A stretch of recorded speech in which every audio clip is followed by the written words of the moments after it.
ॐ ज्ञानानन्दमयं देवं निर्मलं स्फटिकाकृतिम् आधारं सर्वविद्यानां हयग्रीवमुपास्महे।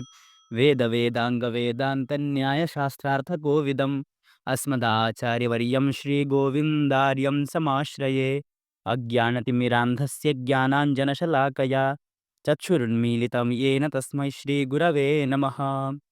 पार्थाय प्रतिबोधितां भगवता नारायणेन स्वयं व्यासेन ग्रथितां पुराणमुनिना मध्ये महाभारतम् अद्वैतामृतवर्षिणीं भगवतीमष्टादशाध्यायिनीम् अम्ब त्वामनुसन्दधामि भगवद्गीते भवद्वेषिणीम्।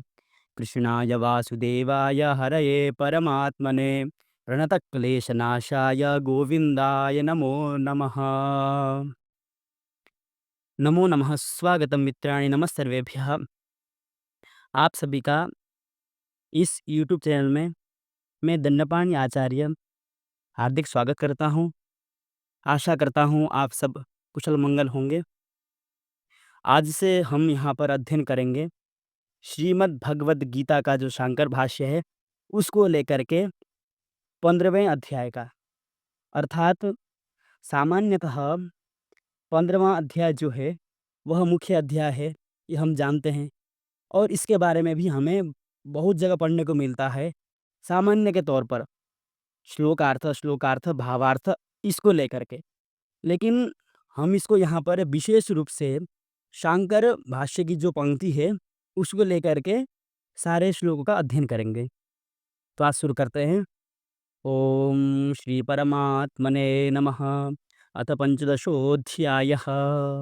देखिए, 15वां अध्याय क्यों प्रधान है। 15वें अध्याय में भगवान ने संसार को लिया है, आत्मा को लिया है, स्वयं परमात्मा को लिया है, वहाँ पर अपने धाम का वर्णन किया है, मोक्ष प्राप्त करने का मार्ग बतलाया है। उनने स्वयं को उत्तम पुरुषत्व सिद्ध किया अपने में, पुरुषोत्तम मैं क्यों हूँ इस बात को बताया है। इसलिए यह अध्याय प्रधान है। यह अध्याय भगवत गीता में जितने अध्याय हैं, भगवत गीता में कितने अध्याय हैं, तो भगवत गीता में 18 अध्याय हैं। तो 18 अध्याय में जो सार है उन सारों का भी सार जो है वह यह 15 अध्याय में भगवान स्वयं डालते हैं। यहाँ पर अभी भूमिका में कहेंगे। देखिए, भूमिका में भाष्य में लिखते हैं, यस्मात् मदधीनम कर्मिणाम कर्मफलम ज्ञानिनाम च ज्ञानफलम। यहाँ से उन्होंने शुरू कर दिया। ठीक है, देखो, 3 मार्ग बतलाए जाते हैं, कर्मयोग, ज्ञान योग, भक्ति योग। इनके द्वारा भगवत की प्राप्ति होती है। कर्मयोग, ज्ञान योग, भक्ति योग। इससे पहले अध्याय में भगवान ने बताया शुरू से, 12वें अध्याय में भक्ति के बारे में बताया। लेकिन भगवान कहते हैं तुम कोई सा भी योग अपनाओ, अंतिम में तो मुझे ही प्राप्त करोगे, क्योंकि मद अधीनम कर्मिणाम कर्म फलम। भक्ति योग करोगे उसका फल भी मेरे अधीन है, ज्ञान योग फल मेरे अधीन है, कर्म योग फल मेरे अधीन है। ठीक है, इसलिए तुम कुछ भी करो उस फल का अधिष्ठाता मैं ही हूँ, उस फल को प्रदान करने वाला मैं ही हूँ। कहते हैं अतो भक्ति योगे न माम ये सेवन्ते ते मत प्रसादात। जो भक्ति योग से मेरी सेवा करते हैं वे मेरे ही प्रसाद से, मेरे ही कृपा से ज्ञान प्राप्ति क्रमेण गुणातीता मोक्षम गच्छन्ति। अंत में वो मोक्ष को प्राप्त करते हैं, गुण से अतीत होकर के क्या करते हैं, मोक्ष को प्राप्त करते हैं। यहाँ भक्त कहते हैं। और जो सामान्य तौर पर मेरी सेवा करते हैं अब अपने योग से, यदि वो मोक्ष को प्राप्त करते हैं तो आत्मनः तत्वम एवं सम्यक बीजानंत इति। अर्थात जो आत्मा के तत्व को, आत्म तत्व को अच्छे से जानता है, उसके बारे में तो क्या बोलना, क्यों वक्तव्यम। ठीक है, अन्वय से करना है, यहाँ से लेना है। आत्मनः तत्वम सम्यक एवं बीजानन्तः किमु वक्तव्यम, उनके लिए क्या बोला जाए, उनके लिए, अर्थात उनके लिए सुतराम सिद्ध है, उनके लिए तो यह सुतराम सिद्ध है कि वह मोक्ष को स्वतः प्राप्त कर सकते हैं। इसीलिए जब भगवान ने अर्जुन को यहाँ तक ये सब बतला दिया, भूमिका बांध दी इसकी, इससे आगे पहले अध्याय में विश्व को दर्शन भी करा दिया, भक्ति के बारे में बता दिया, बहुत सारे विषय बताए। 10वें अध्याय में उन्होंने अपना अंतर्यामी तो सिद्ध किया, मैं हर चीज़ में हूँ ऐसा सिद्ध किया। अब तब जा कर के उनको योग्य मानते हुए ये सब उन्होंने यहाँ पर स्वयं बताया। आत्म अर्जुनेन अपृष्टम अपि आत्मनः तत्वं विवक्षुः उवाच। भगवान ने यहाँ पर स्वयं कह दिया। अर्जुन ने पूछा नहीं कि आप मुझे संसार के बारे में बताइए, आप पुरुषोत्तम क्यों हैं इसके बारे में बताइए। कुछ नहीं पूछा, फिर भगवान स्वतः कहते हैं। क्योंकि भगवान को लगा अर्जुन ने इतना ज्ञान प्राप्त कर लिया है, इसको आगे अब ये ज्ञान देना चाहिए। क्योंकि मोक्ष की प्राप्ति के लिए पहले वैराग्य होना ज़रूरी है। लिखा है ना? क्या लिखा है? तत्र तावद् वृक्षरूपकल्पनया वैराग्य हेतोः संसारस्वरूपं वर्णयति। यहाँ पर भगवान संसार के स्वरूप का वर्णन करेंगे। क्यों? वैराग्य हेतोः, वैराग्य के लिए कि अर्जुन को इस संसार से वैराग्य आ जाए। तभी वो मोक्ष के प्रति आकर्षित होगा ना। नहीं तो उसको काम, क्रोध, मद, लोभ, मोह, मद, मात्सर्य इत्यादि जो होंगे वो उसको इसी तरफ खींचेंगे, संसार की ओर ही खींचेंगे। और जब तक विरक्त नहीं होगा भगवान के प्रति, भगवत तत्व ज्ञान के प्रति उसकी अधिकारिता सिद्ध नहीं होती।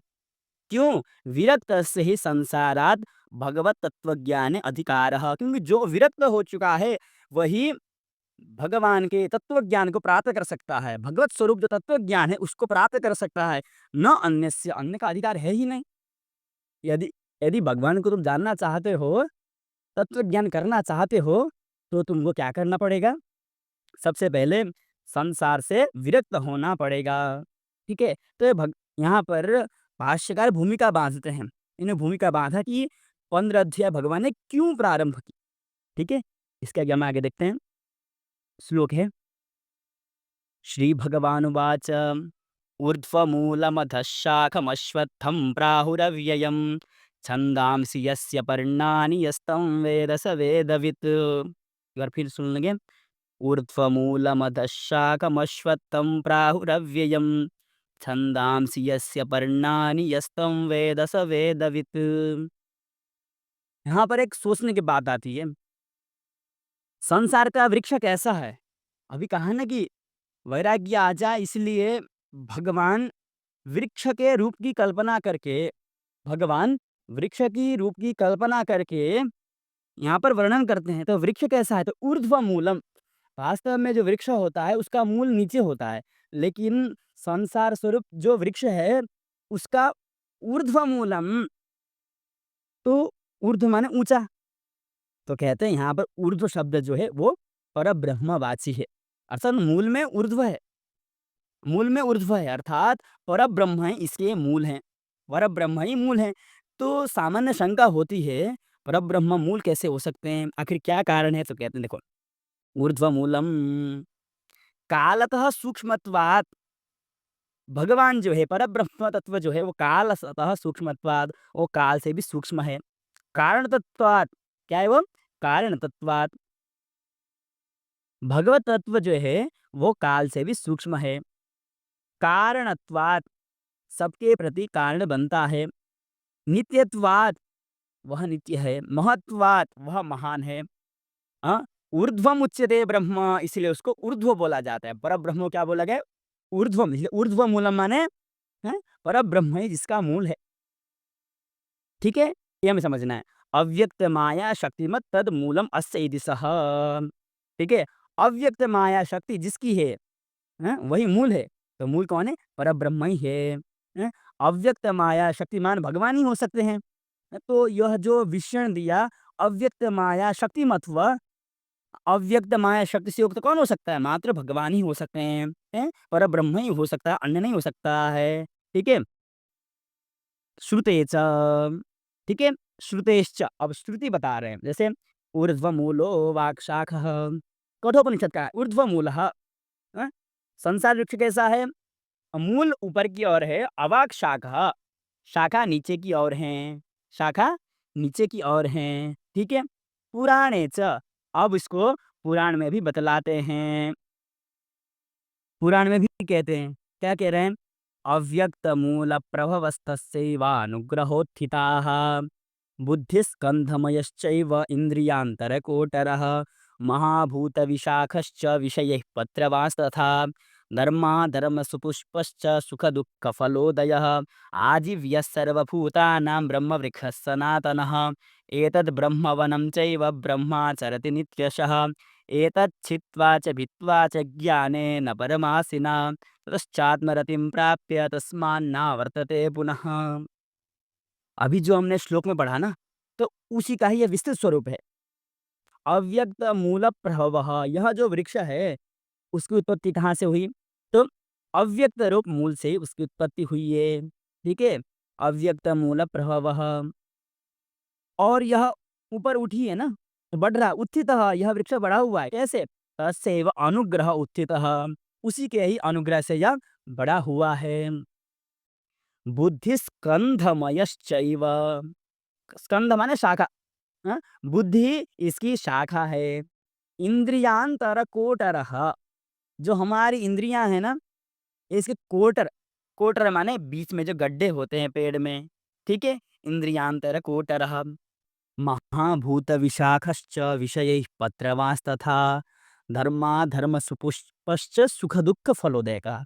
तो महाभूत विशाखश्च, जो महाभूत हैं वो एक विशाख हैं। शाखा के अंदर जो शाखाएं होती हैं उनको हम ग्रहण कर सकते हैं।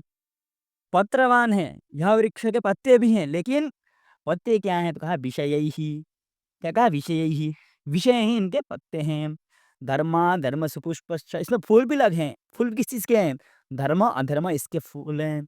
सुख दुःख फलोदय, उन फूल से फल की भी उत्पत्ति होती है। फल कैसे होते हैं? तो सुख दुःख, सुख रूपी फल और दुख रूपी फल भी होते हैं। धर्म करोगे तो सुख रूपी फल मिलेंगे, अधर्म करोगे तो दुख रूपी फल मिलेंगे। आगे देखते हैं। आजीव्य सर्वभूतानाम, आजीव्य जीने का कारण बनता है। ब्रह्म वृक्ष सनातन, ये संसार वृक्ष है वो क्या? सनातन है।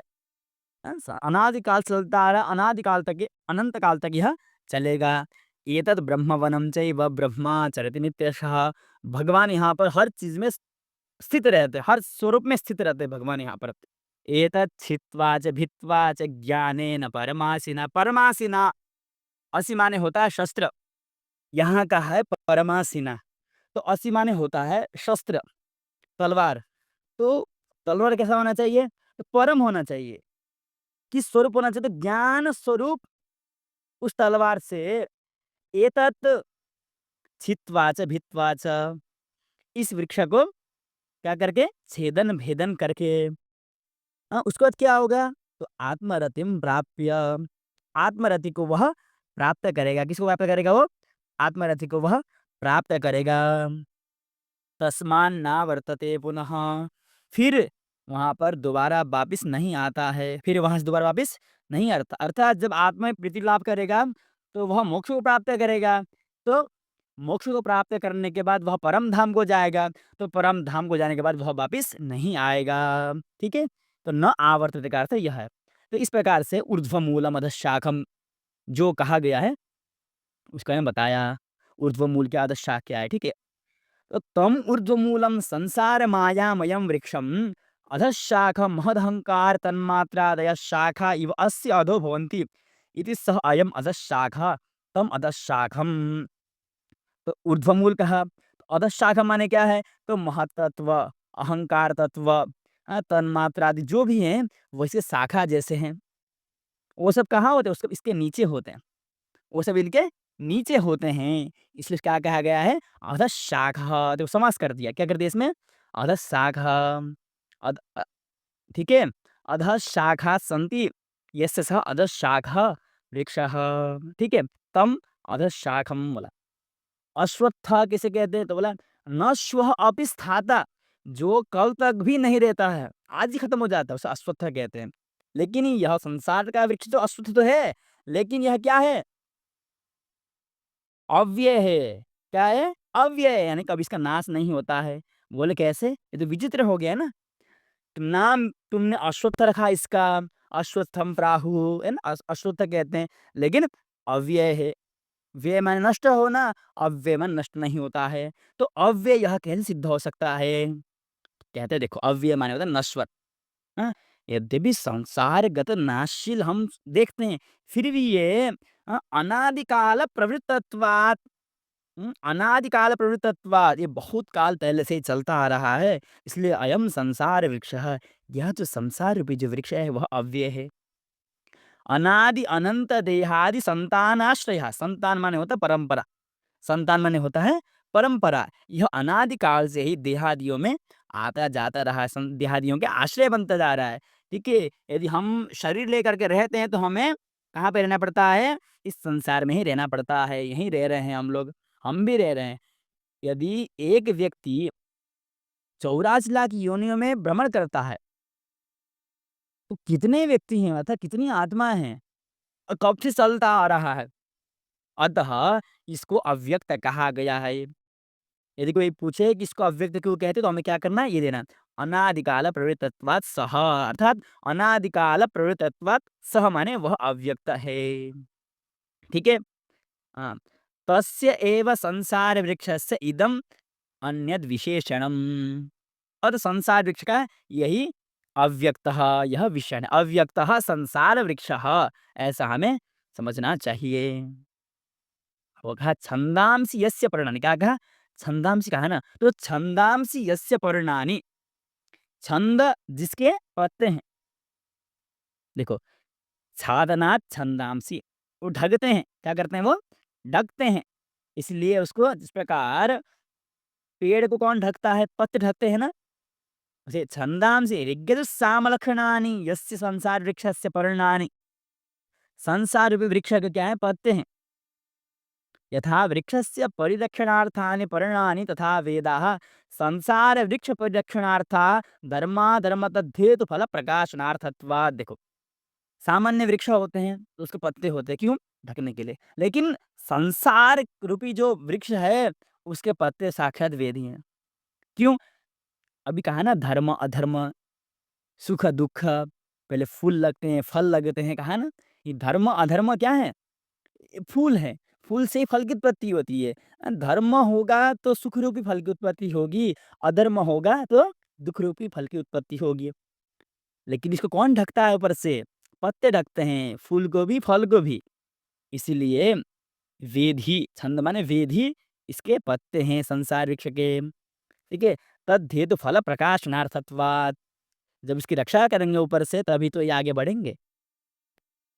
ठीक है, अब आगे चलते हैं। यथा व्याख्यातम संसार वृक्षम समूलम, यस्तम वेद स वेदवित्, अर्थात यस्तम वेद, जो इसको जान लेगा, जो इसको जान लेगा, स वेदवित्, वह वेदवित्, मान लो उसने वेद को जान लिया।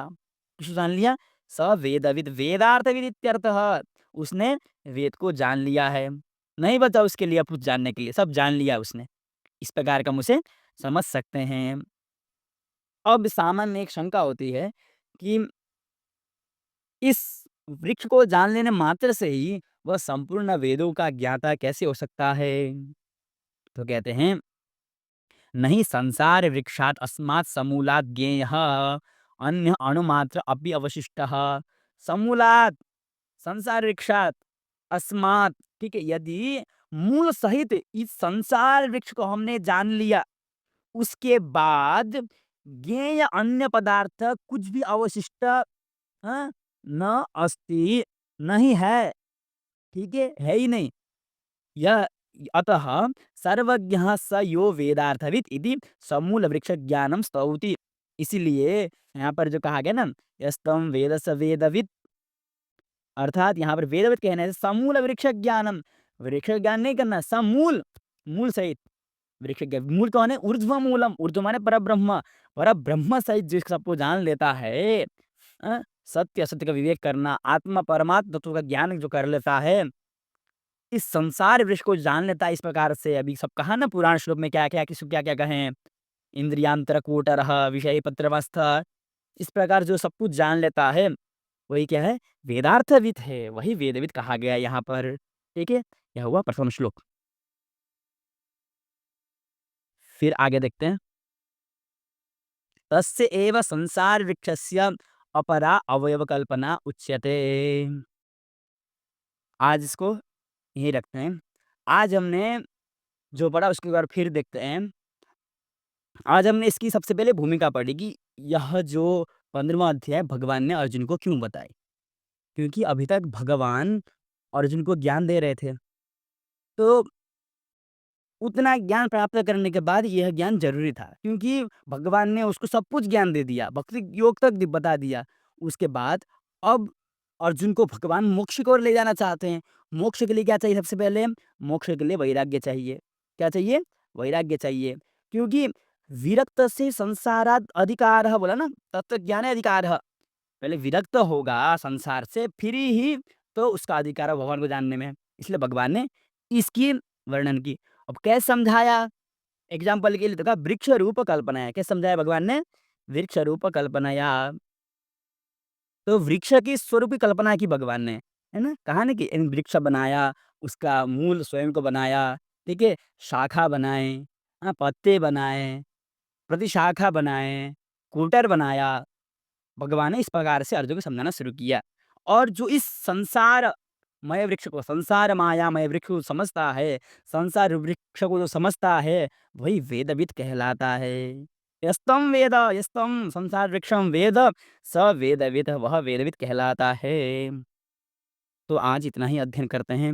यदि आपको कहीं पर जिज्ञासा हो तो आप कमेंट बॉक्स में पूछ सकते हैं। अभी तक जुड़े रहने के लिए आप सभी का धन्यवाद।